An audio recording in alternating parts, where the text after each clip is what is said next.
What do you say for an agent, or even to a client? What do you think the value is in an agent seeking out education or seeking out knowing more about their profession? It's critical. Yeah. I mean, because it's changing so much and it's changing all the time.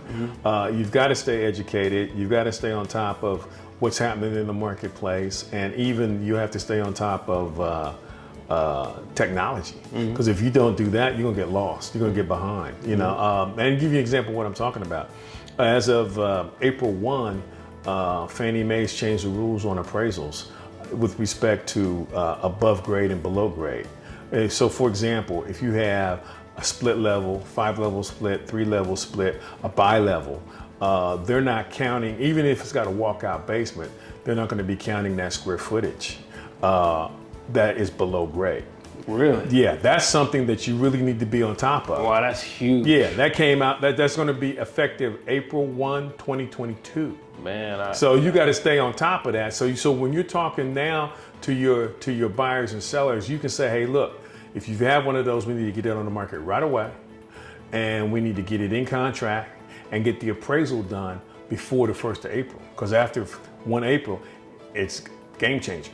We gotta get that one house on the market ASAP. Yeah, you got to get the house on the market ASAP. But that's the kind of information you need to know and be able to tell to your sellers. I did a blog on that, just going to put that out there so people would know what was going on. Oh man, that's huge. Yeah, that what you just said is huge, especially for my investor community.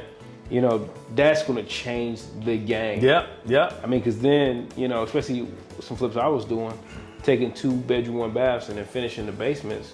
If I can't get that to count, it almost decreases the desire to even do it. Well, what happens is this: it will. The appraiser can give you an adjustment on the appraisal, for having it finished, but they can't count it as square footage. Okay. So, for example, if you got a house that's $125 a square foot, and let's say you got egress in the basement, and you get that finished. He could potentially count that. He definitely can count it. Yeah. If you got the egress window. Yeah, if you got the egress window. Yeah. But not anymore. Wow. That's huge. Yeah. Wow. Yeah. Wow, that's a game changer. Yeah, it's a game changer. Yeah. Man. Yeah. That does concern me a little bit, but I mean, at the end of the day, we've always dealt with changes. Yeah, and here's the other thing too. They can still count it. They can still adjust up. Supply and demand is going to keep prices up. Now, I think. I'm just talking about appraisal cut. Well, I guess what I'm saying is this. Yeah. I think the first few months you may have a little shock to the system, and then it'll adjust. Yeah.